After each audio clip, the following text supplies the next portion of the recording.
Classification is an independent assessment of a dairy animal by professional evaluators, and it compares the animal against standards and ideals identified by the Dairy Breed Organisation. It's a globally recognised assessment of animals for individual traits and overall conformation, and it also identifies the strengths and weaknesses for each animal compared to the breed's population and the breed standards. The animals are independently assessed by a member of the trained panel of classifiers employed by Holstein Australia. There are 23 descriptive traits which describe the animal within the range of extremes from 1 to 9 for each trait. Linear scores are recorded between 1 and 9, and each animal is recorded at their position within the normal distribution for this trait. Now, 7 of these traits are measured and recorded when classifiers record the physical measurement in centimetres for the trait. The remaining traits are recorded by the classifier. Using a formula developed for Australian conditions, data and any identified defects are collated into a numeric score for the Rump, Mammary System, feet and legs, and dairy strength composites. Combining these composite scores with weightings for each composite, a final numerical score is determined for each animal.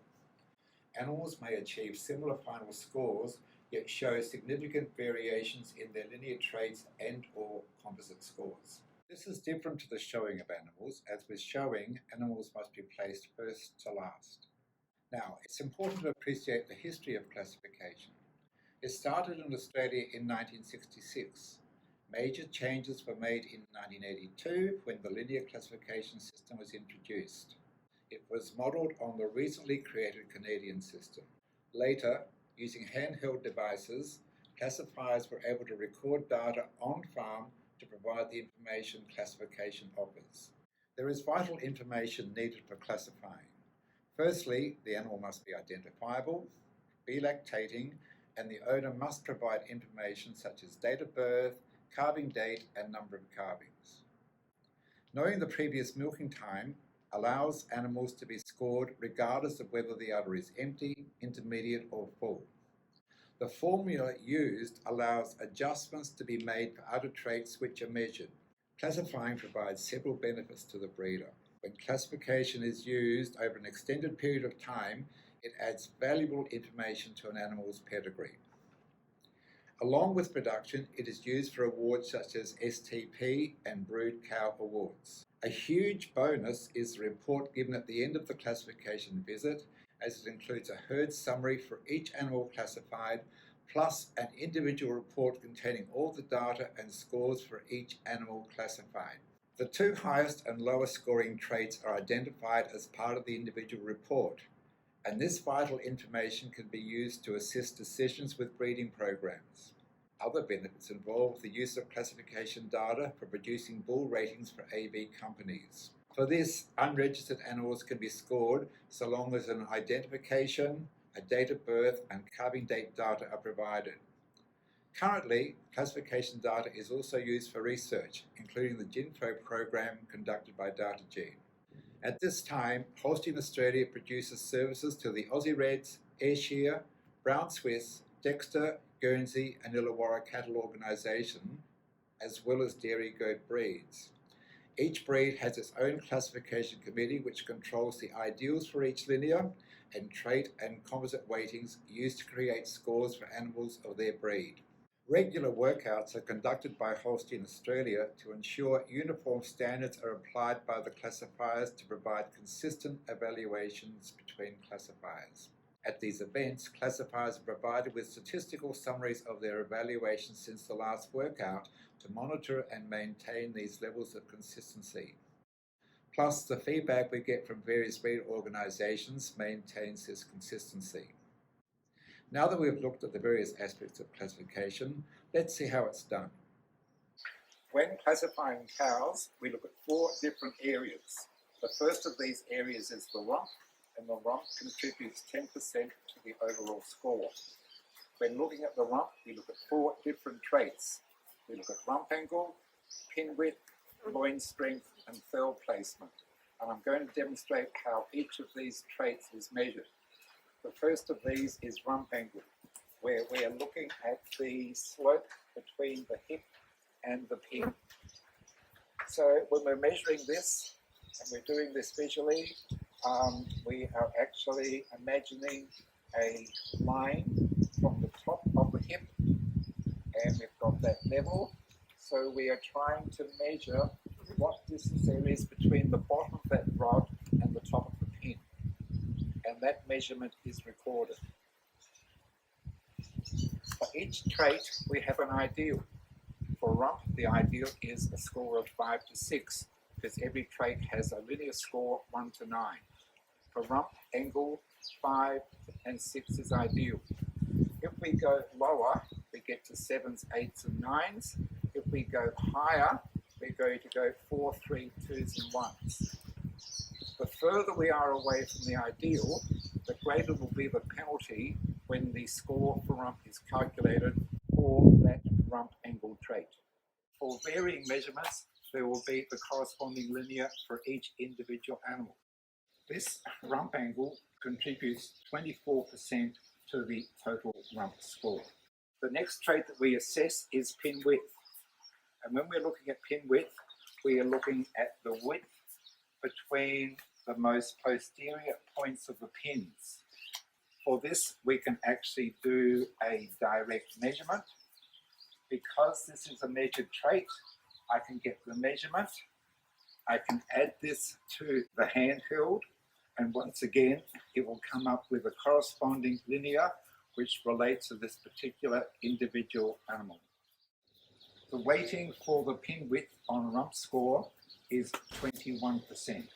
The third trait that we look at when looking at rump is loin strength.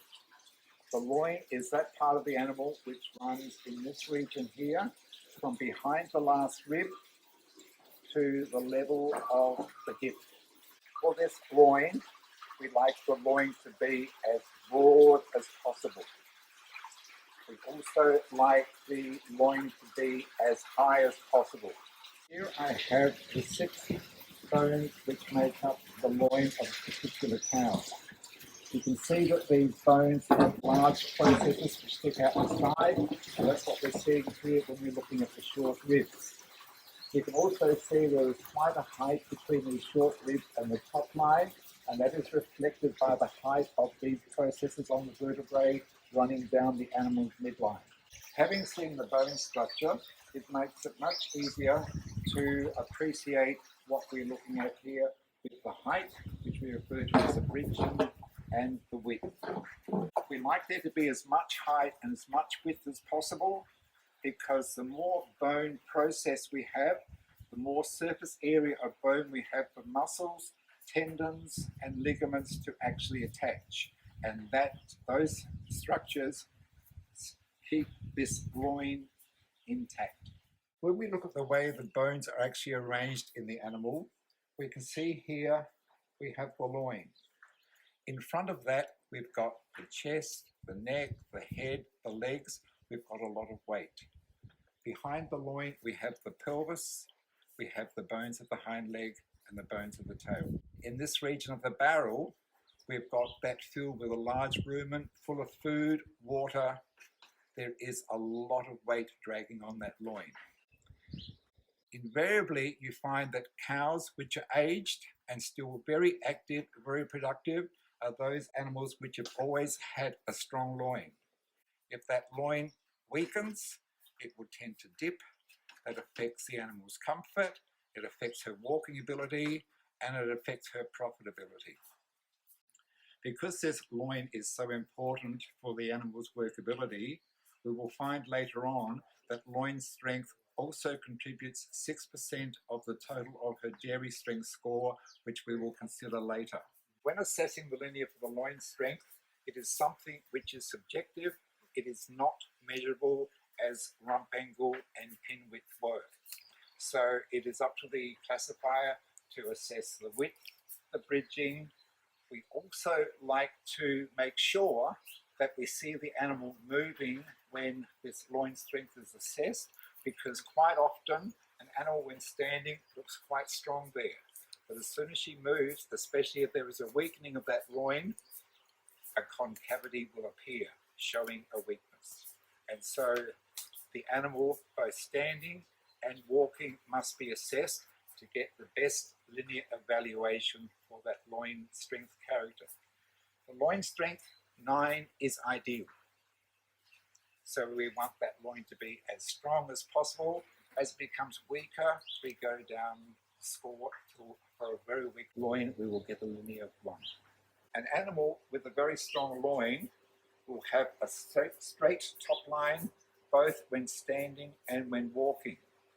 And we can even allow for a slight degree of convexity there because that's an indication of strength which is required in that region. The final trait which we look at for rump is Thurl placement.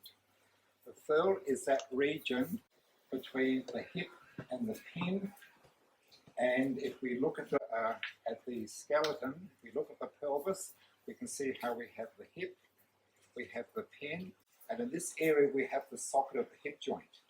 And it's the outside of that hip joint which is the thurl location. Now when measuring thurl placement, we actually take a line from behind the hip and just in front of the pin. And we look at where the thurl is in relation to the pin and the hip. The ideal ratio is 60% from hip to thurl, 40% from thurl to pin. 6 is ideal. 6 is the 60-40 ratio. As we move further forwards, we get to 55-45, and that is a 7. As we move further forwards, we get to 50-50, which is the 9. And that's not a problem.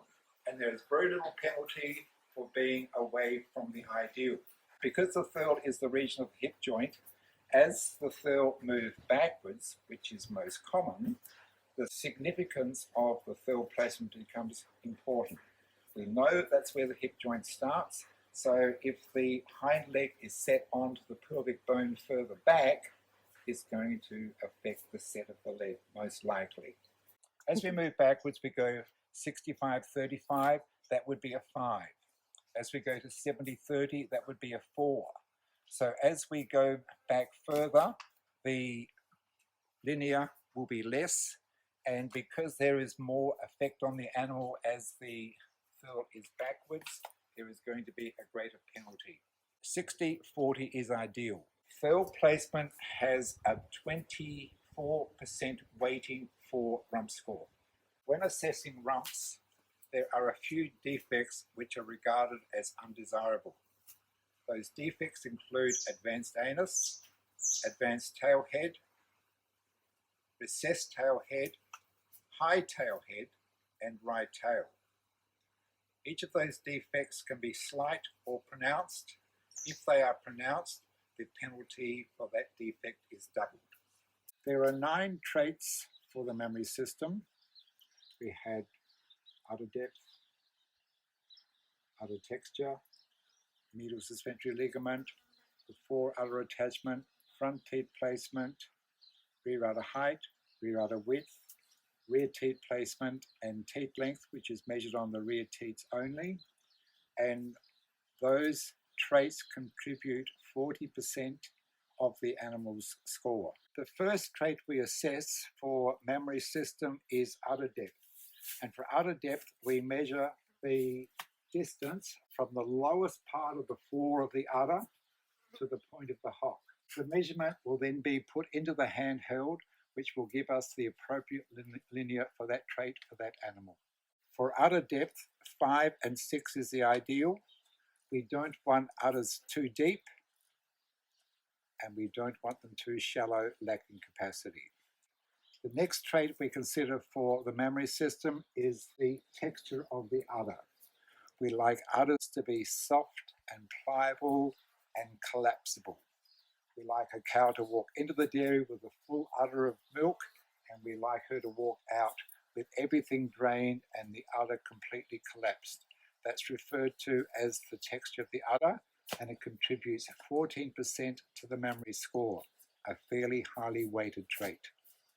The third trait for the mammary system is the medial suspensory ligament. This is noted by the indentation which runs up the length of the udder, and also by the degree of indentation between those rear teats. The medial suspensory ligament is vital for the health of the udder. It's an elastic ligament which is attached to the floor of the pelvis. It's elastic, pulling upwards, which results in the indentation between the rear teats. Another part of the medial suspensory ligament attaches onto the rear part of the body wall, comes in towards the center and passes through the center of the udder. So it's pulling elastic and pulling forwards, resulting in this indentation that you see running up the rear of the udder. The medial suspensory ligament contributes 12% to the total mammary score. The fourth trait assessed for the mammary system is the fore udder attachment. The tissues of the fore udder are attached by a strong band of fibrous tissue onto the body wall. So we like to see this fore attachment blending smoothly onto the body wall, as is clearly demonstrated by this cow. This fore udder attachment contributes 16% to the overall mammary score. The next trait assessed for the mammary system is front teat placement. With front teat placement, 6 is the ideal. With a linear of 5, the teat is placed right in the center of the quarter. As we move in towards the medial suspensory ligament, we get to our 6s, so ideal is just in from the center. We then get 7s, 8s, and 9s, which are too close. As we're moving outer, we get to the 4, 3, 2s, and 1s, where the teats are set on the outside of the appropriate quarter. Front teat placement contributes 8% to the mammary score. Another trait assessment for the mammary system is rear udder height, because we like rear udders to be as high and wide as possible. Rear udder height is a measurable trait, so we measure the distance from just below the vulva to where the top of the milk secreting tissue is. This can sometimes be a little difficult to assess, but one trick is to actually hold the skin, pull it outwards, and you can see where the skin stretches from there. Anything above that line is attached to body tissues. Anything below that line is actually milk secreting tissue. So the actual height of the rear udder is from that point to the bottom of the vulva. That measurement can be put into the handheld to give us the appropriate linear for that cow, for rear udder height. Rear udder height contributes 11% to the mammary score. Rear udder width is another important trait for mammary system. It's a measurable trait which is measured by measuring the width across the rear udder at the level where the skin of the udder reflects onto the leg. So if we have it there on one side, there on the other side, we measure that width. That will give us a measurement which can be added to the handheld to give us the appropriate linear for that animal. For both rear udder height and rear udder width, 9 is the ideal. So we like rear udders to be as high and as wide as possible. Like rear udder height, rear udder width contributes 11% to the mammary score. And both the height and the width are going to be important for the capacity of the mammary system. The next trait assessed for the mammary system is rear teat placement. For rear teat placement, we like the teat to be placed in the center of the quarter. Anything which is closer towards the medial suspensory ligament is going to be a 6 or a 7 or an 8 or a 9. Anything outer is going to be a 4, 3, 2 or 1. Rear teat placement accounts for 8% of the total mammary score. The final trait assessed for the mammary system is teat length. 5 is the ideal. We don't want teats too short. We don't want them too long. A bit like the porridge story, just right. Teat length is a measurable trait, so we can measure the distance from the floor of the udder to the end of the teat. The measurement taken can be put into the handheld to give us the appropriate linear for that particular animal. Teat length contributes 7% to the overall mammary score. The defects that need to be recorded for the mammary system are a tilted udder, where the front quarters are higher than the rear quarters. The second one is a reverse tilt, where the udder is tilted the opposite direction. The next defect is a short fore udder. There's a penalty for a short rear udder. There is a penalty for an unbalanced or light quarter. There is a defect for when the udder lacks shape, and that can sometimes be really long forward teats, short rear teats, or sometimes it's just things inappropriate about the udder which earns her a deficit or a penalty for udder lacking shape. The third area that we look at when classifying is the feet and legs of the animal. When looking at feet and legs, we're looking at 4 different traits. The first of these is foot angle. And foot angle is the angle of the front of the foot as it's going to the ground. As a guide, if that angle of the foot to the ground is 45 degrees, that would be regarded as a linear of 5. For every 7 degrees up or down from that 45 degrees, we are going to get a change in linear. As an example, if we went from 45 to 52, it would become a 6. 59 would become a 7. 66 would become an 8. Conversely, we can go the other way. 45 degrees is a 5, so 38 degrees would be a 4, 31 degrees would be a 3, and we can go down to the foot angle, which is very shallow, to get a 1. For every 7 degrees up or down from that 45 degrees, we are going to get a greater or a lesser linear score. The linear which is given for the foot angle will contribute 12% to the feet and leg score. The second trait for feet and legs which we consider is heel depth. This area here, where the hairline meets the hoof, is the area of the heel, and we like that hairline to be as far from the ground as possible. When assessing heel depth, we actually move behind the animal and we look at the depth of that crack between the 2 toes from behind. The deeper the crack, the higher the linear score will be. For every half a centimetre, there is an increase of 1 in the linear score. For heel depth, 7, 8 and 9 is ideal. So we like it to be as deep as possible. As that indentation becomes less, we have the actual hoof structures and the hair structures closer to the ground, so they're more inclined to get damaged, bruised on laneways, stones, etc. So the depth of that crack and the depth of that heel is important to the animal's workability. In fact, heel depth contributes 24% of the feet and leg score. Earlier, when we were talking about the thurl, we said that is the region where the hind leg attaches onto the pelvis. Because of its importance to legs, Thurl placement also has a contribution to feet and leg score at a weighting of 12%. The fourth trait that we assess in feet and legs is the actual set of the leg from the side.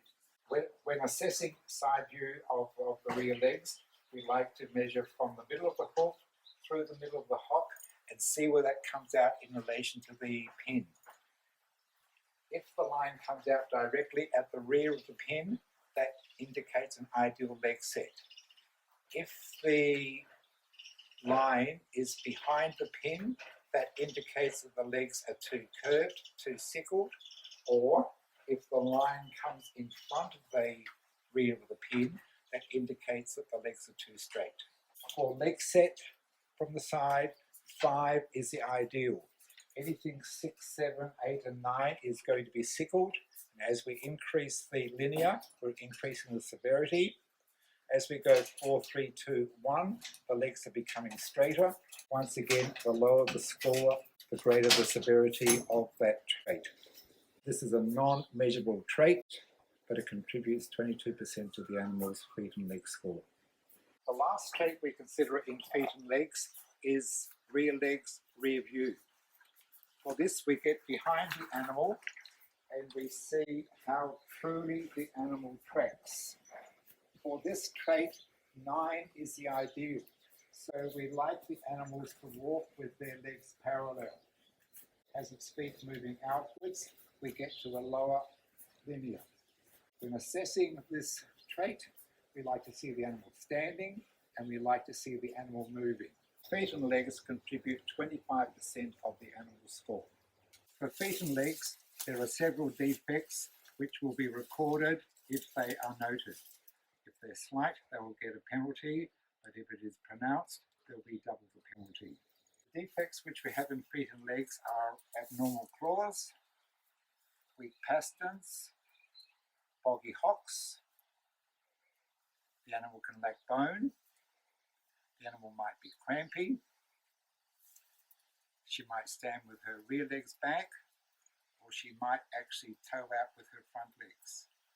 Each of those is a defect for which there will be a penalty as mentioned previously. The fourth area which is assessed with classification is the dairy strength, which, like the feet and legs, contributes 25% to the overall score.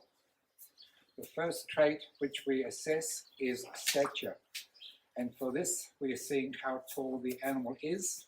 We measure the animal's height from the ground to the top line at the level of the hips. So here, if we were to measure, we can see that this animal has a certain height. Because stature is a measurable trait, the actual height that we measure can be put into the handheld, which will give us the appropriate linear for that particular animal. For stature, 6, 7 and 8 is ideal. For 9, really tall, extremely tall animals, there will be a penalty. For animals 5, 4, 3, 2 or 1, which are the low stature animals, that is regarded as not ideal for the breed standard. So 6, 7, 8 ideal, 9 too tall, and 5, 4, 3, 2, 1 too low set. The lower the score, the more low set the animal will be. The linear we get for stature will contribute 5% to the animal's dairy strength score. The second trait we assess for dairy strength is muzzle width. And when looking at muzzle width, we are looking at how wide the muzzle is. We are looking at the width across the muzzle from the outer extremities, upper extremities of the nostril. We are also looking for the openness of nostril, and we're also looking for strength through that jaw and head.